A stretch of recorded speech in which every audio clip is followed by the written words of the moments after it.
Okay, we need a brief demo, brief introduction to NSX, family of products. By the way, NSX is not a single product, it's a huge family of products related to network virtualization, I guess, right?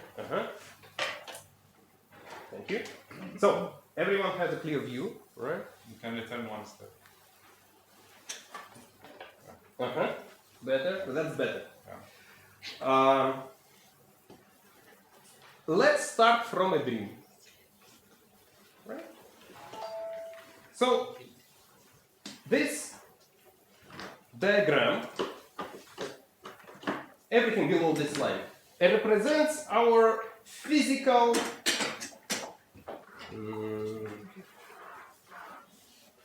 hardware, computing hardware, physical networking hardware. So everything physical. Think about compute, network, and storage subsystems within traditional data center environment. Everything physical, right? So according to this diagram, we're saying that most of our computers are x86 architecture, right? We used this networking subsystem that provides this IP connectivity between these computers. And for now, let's forget about the storage subsystem, right? Let's not focus on storage subsystem. And we spent last week explaining and exploring this vSphere compute virtualization technology, right? And since you are familiar with this vSphere compute virtualization technology, you might say, yes, Kuzma, we may achieve 100% of compute virtualization by the means of vSphere. Why not, right? So I'm just gonna rephrase this 100% compute virtualization by the means of vSphere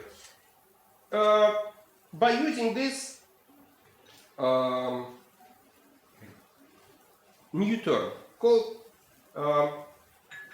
virtual compute resources pool. So, you know what? It's just a phrase, right? When you virtualize all your physical computers by the means of compute hypervisor, like ESXi in vSphere, you just level up all the differences between these computers, whether these computers were produced by Dell or HP or IBM, as long as these computers use this x86 architecture, as long as they support hardware-assisted virtualization. Remember this list of restricted commands with a special handler, right?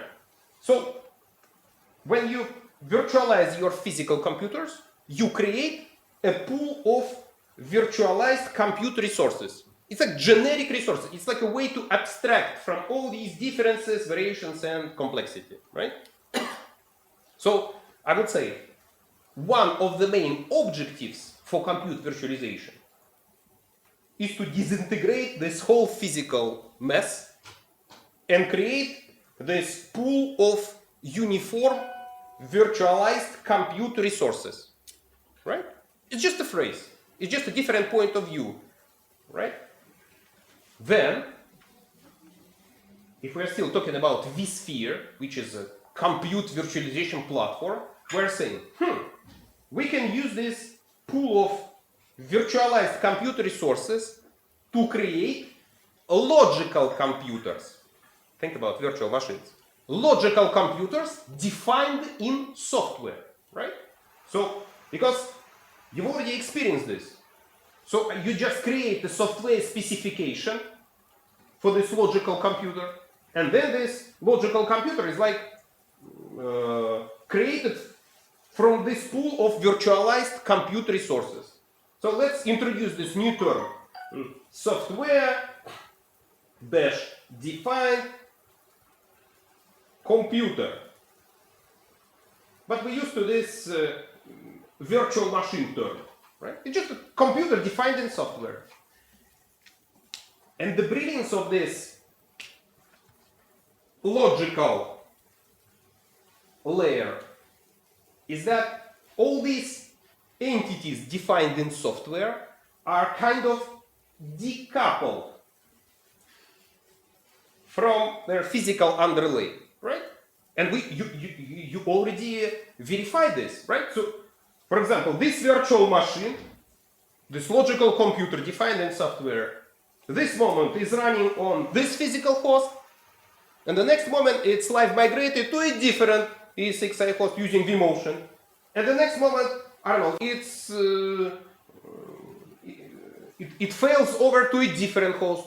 So basically, this special term, decoupled, means that there's no strict reliance on the physical underlay. So basically, we don't care about this physical underlay unless it's in operational state, unless it complies with a certain set of requirements. In our case, the set of requirements is pretty small. It's like x86 architecture plus hardware-assisted virtualization support. Correct? And last week, we've experienced this, the beauty of vSphere. It's like, you need to create a new virtual machine, or 100 new virtual machines, or 1,000 of new virtual machines.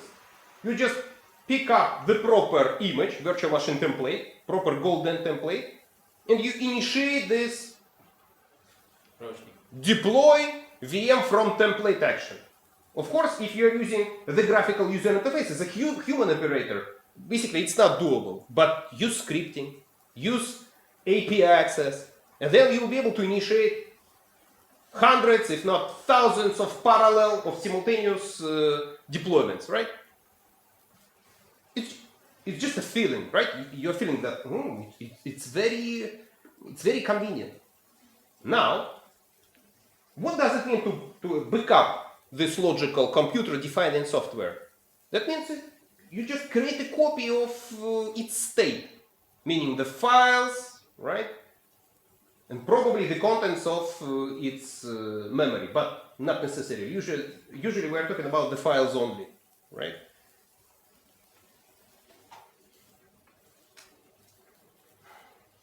Beautiful, right? And we already know that vSphere, being the compute virtualization technology, allows you to virtualize the network subsystem as well. But this level, this degree of virtualization is kind of lower, right? We know that, yes, we can virtualize a virtual network interface card, which is emulated representation of, I don't know, Ethernet network interface card that is inserted into a certain slot. We can virtualize what? Switches, switching functionality, Ethernet switch functionality. But basically, when it comes to providing connectivity between these software-defined entities, right? I mean, connectivity in terms of layer 2 connectivity, layer 3 connectivity, right?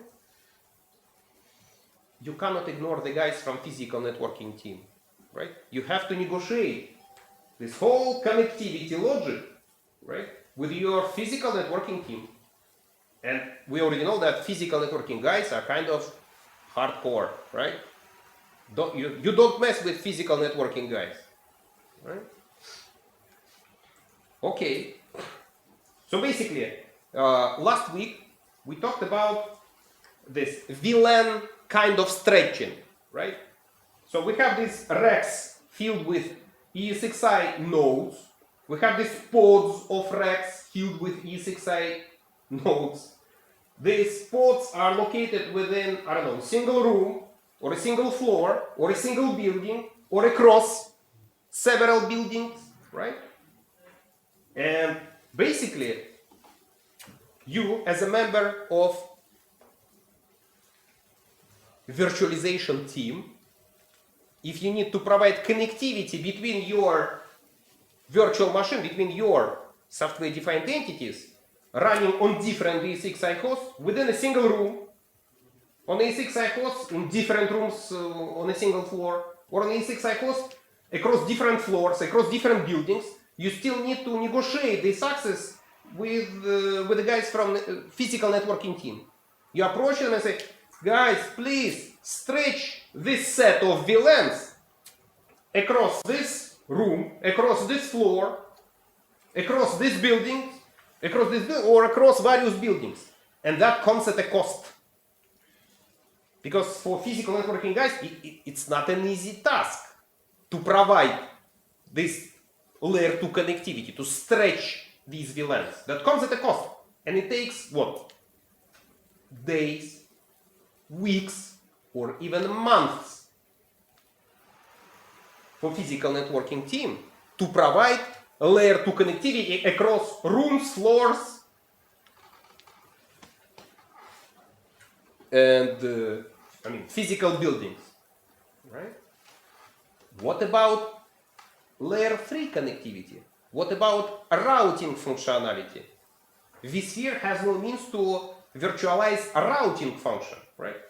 It simply can't emulate a router. What about load balancing? What about VPN access? What about all kinds of services related to protecting the perimeter of your network? So think about the generic stack of networking services, starting from layer 2 connectivity, continuing with layer 3 connectivity, continuing with all these high-level services up to the application layer of OSI model. So this network services stack is completely out of control for this virtualization team, right? We must, as members of the virtualization team, we must rely on physical networking guys to provide us with these services. So please, we need a load balancer. Please, we need a firewall. And you have to wait. You have to deal with all these bureaucratic stuff, right? NSX as a technology, as a network virtualization platform, is like a dream. It's like a tool to resolve most of these problems. This tool gives you something called operational feasibility for your networking subsystem, right? And this operational feasibility is similar, if not identical, to operational feasibility you got with the vSphere. So I want this software-defined entity right now, in a matter of minutes or even seconds. No problem, you got this. I want this virtual machine right now. I want 1,000 of new deployments. No problem. You just click, you just initiate these deployments, and that's all. So this convenience is available for this full stack of networking services. If you are using NSX technology, right, as a tool, as a network virtualization tool. So I'm gonna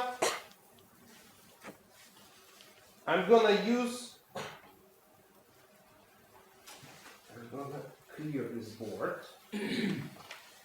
So, of course you might say, Kuzma, everything comes at a cost, right?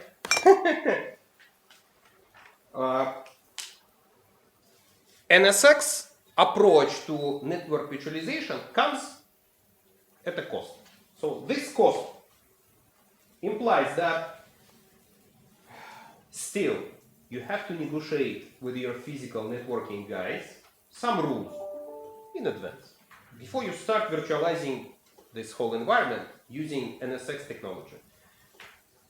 In the worst case scenario, you negotiate IP or layer 3 connectivity between ESXi nodes, right? And that's huge, right?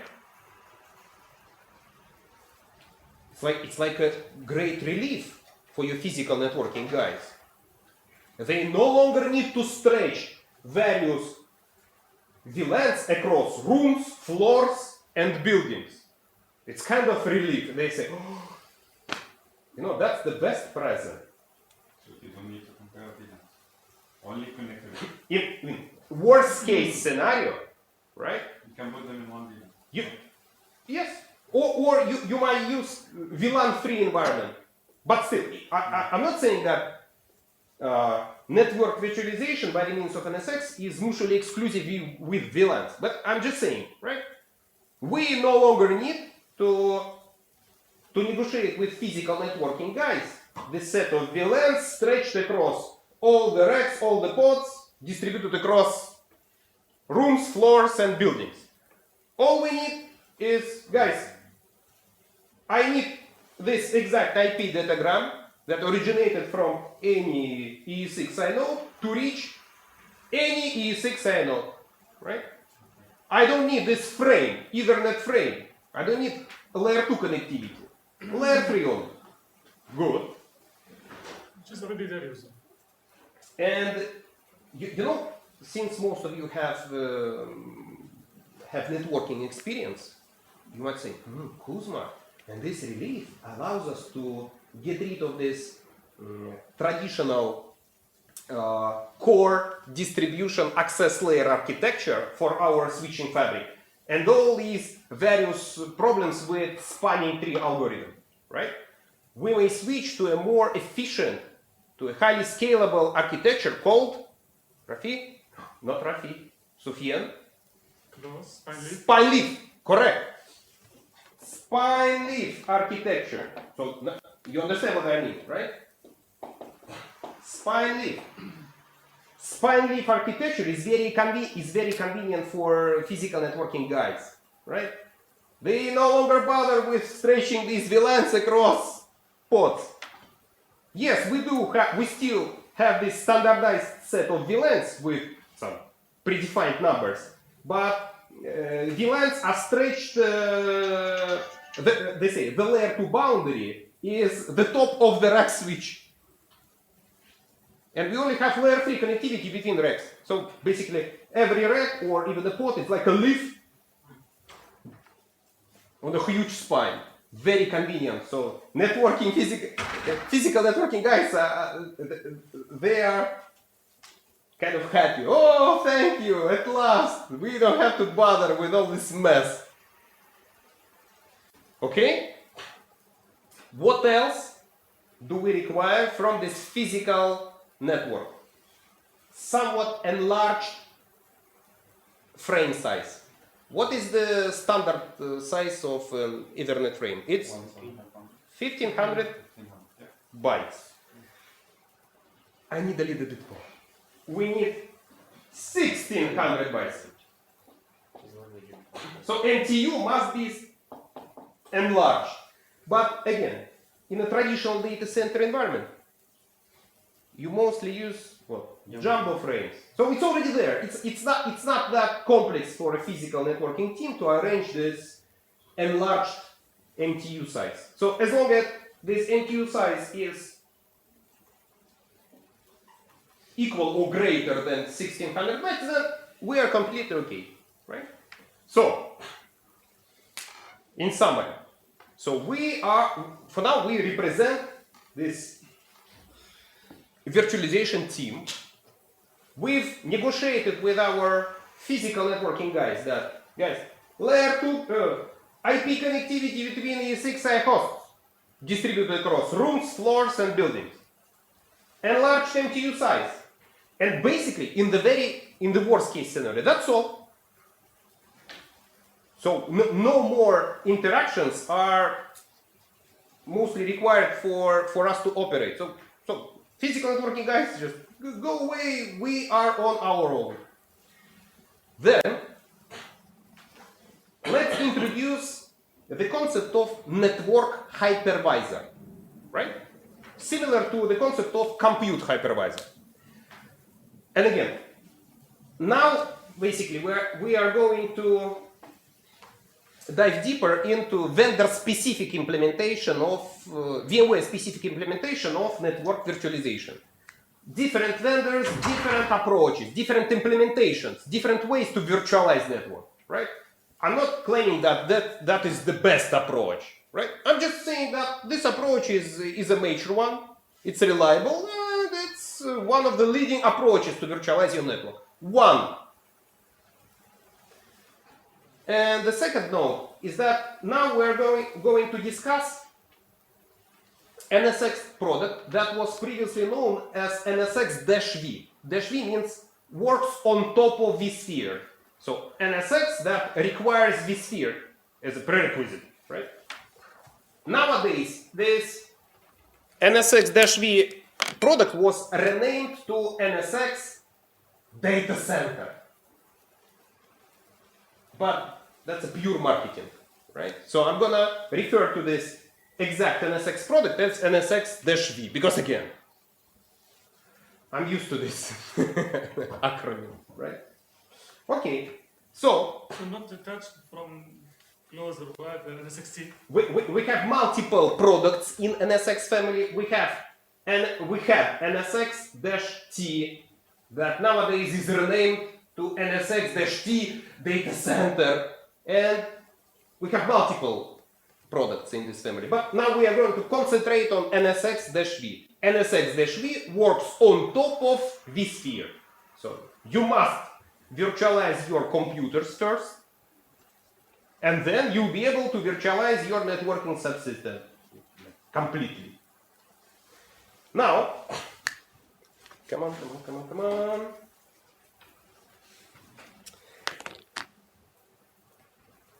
Thanks God, now you know how compute hypervisor works in details, right?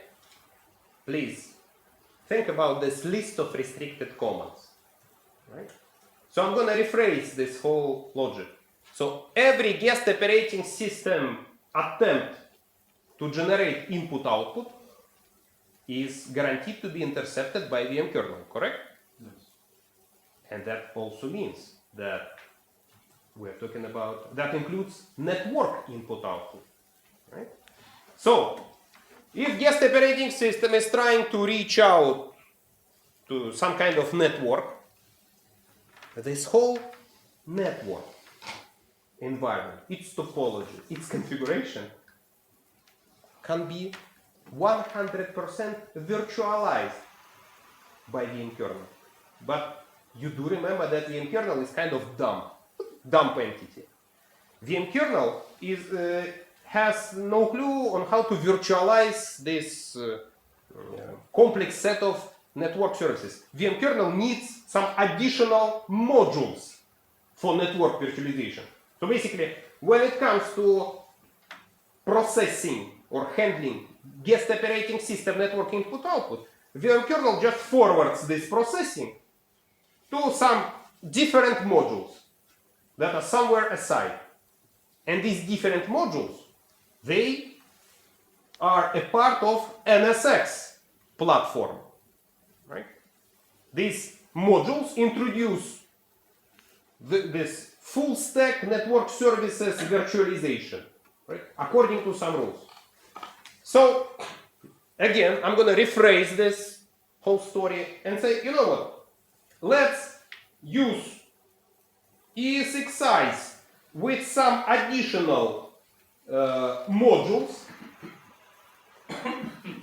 right? These modules are going to implement this network hypervisor's logic according to some rules that are coming from some management plane, right? From management component of a distinct product called NSX-V. And as a result, we'll get this pool of virtualized, but now networking resources, right?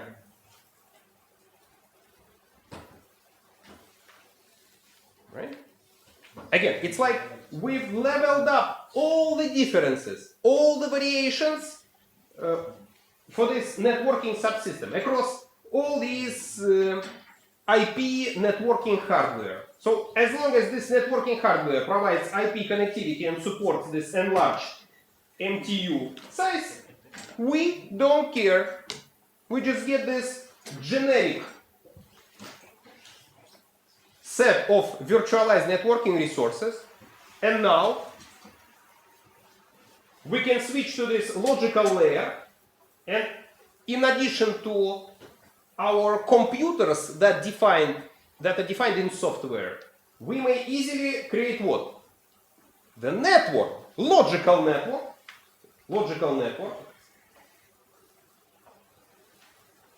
that is created, that is defined in software. So think about some kind of topology, right? Some kind of topology. These are Ethernet segments, logical Ethernet segments, right? Interconnected by the means of some logical representation of router. Think about all kinds of network services available in the stack. And this whole configuration for this logical network and its topology is defined in software. So you just create a diagram using graphical user interface, command line interface, or an API. You just push this desired state onto this black box called NSX Manager. And this NSX Manager creates this logical network using this virtual network resources pool. And it's done in a matter of, I don't know, minutes or maybe seconds. You want to provide layer 2 connectivity between virtual machines running on different hosts, and these hosts are in different buildings, and there's only layer 3 connectivity between buildings. No problem. You need a routing function that is implemented on the source ESXi host where the actual traffic originates. You don't need to deal with traffic hairpins. No problem. You need a load balancer. You need firewalling. You need VPN access. So basically all these services are easily represented by these logical entities, logical constructs that are defined in software, and you do not rely on the physical networking guys. Questions for now? It's like a dream. It's like a dream, right? dream that comes true, right? So I want this. So here you said the ESXi host connectivity, physical connectivity should be using spine leaf. Not necessarily. I'm just saying that all we need is IP connectivity. IP datagrams flowing back and forth between ESXi hosts. Okay. And plus enlarged MTU size. Yeah, okay. And that's okay. And I told you that physical networking guys are happy with this. Spine leaf. We do more. With this requirement, they are saying, oh, now we can use this spine leaf topology, because spine leaf topology nowadays is much better, has too many benefits, right? Then its predecessor called what was it? 3 tiers. 3 tiers core distribution access layer topology for switch fabric, right? So basically now they are happy. Everyone's happy. But this dream scope is for the east-west traffic mostly. Still in the perimeter we need the firewall, we need load balance, we need something on the physical. But Stop right there. Most of networking services, I would say, all the networking services for east-west traffic are virtualized completely. When it comes to north-south traffic direction, of course, we still do need to negotiate with physical network something. But again, some things, right? You cannot evade this. You cannot avoid this completely. But still, now it's much easier for both teams to do their job. And of course, you have to pay for NSX. Licensing costs, right? You have to pay for the new skills. You have to train your staff, right? That also adds to this total cost of ownership. But still, it's a good dream. And I would say now this dream, you're all using this dream. By the way, let's summarize this whole dream. As a result of 100% network subsystem virtualization by the means of NSX, you get this logical network construct that is defined in software, and this construct is again decoupled from physical network. And we have to be precise. Decoupled means what? Network virtualization is not a substitute for the connectivity itself. It does not increase what? The fault tolerance or reliability of this environment, right? It's not a way to add more bandwidth, to increase the bandwidth. Nothing like this. But this decoupled entity allows you to do what? To do many things. For example, this workload, virtualized workload in the form of virtual machines. So this day it's running here within this building, right? And this workload is connected to this logical construct, decoupled from physical underlay. But I don't know, the storm is coming, right? And you need to do what? To evacuate your virtualized workload to a different location. In a different city. Different location uses different IP addressing scheme here in the physical underlay. Right? And this different location uses different hardware. There are some differences. But when your whole workload migrates to a different location, it's still connected to the same logical network. Logical network remains intact. IP addressing for the guest operating systems running within this physical workload, logical workload. You don't have to change these guest IP addresses. From the virtualized workload standpoint, nothing has changed. So physical underlay is completely new. We're running on a completely different set of networking hardware. Different IP addressing, different VLANs, all kinds of differences. But this logical network construct remains unchanged. What else? What other benefits you might get from this 100% network virtualization? Think about disaster recovery. This whole thing is kind of static. You define this thing once, this thing is decoupled from the physical underlay, and I don't know, your primary data center was completely destroyed, and you need to rebuild this whole mess from the scratch in your disaster or secondary data center, right? You don't need to re-IP your virtual machines.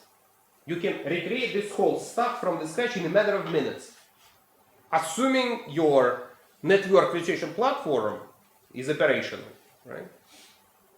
Again, there's just too many benefits for network virtualization using NSX. That's why it's commonly used across the industry. Right? It's one of the leaders, right? Okay, questions? For now, it's just a brief intro. I'm going to switch to slides, right? No, but still, the idea. I want to get the same operational feasibility as with virtual machines, but for my networking subsystem. I'm a member of virtualization team. I want to provide layer 2 connectivity between these workloads. No problem. It's done in a matter of seconds. I want to introduce a routing functionality between these emulated Ethernet segments. No problem. I don't need to interact with physical networking guys. I want load balancing, I want firewalling, I want VPN. I don't need to bother physical networking guys, at least for some basic stuff, right? Okay.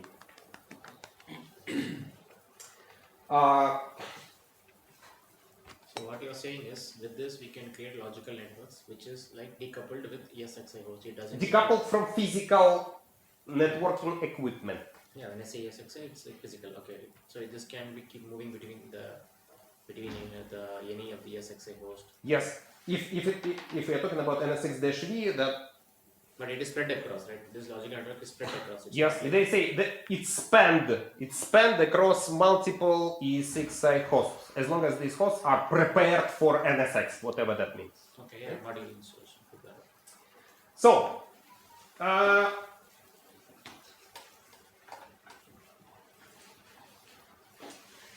so basically, we are saying that NSX is the technology to create logical networks defined in software, or they say SDN, software defined networks, right?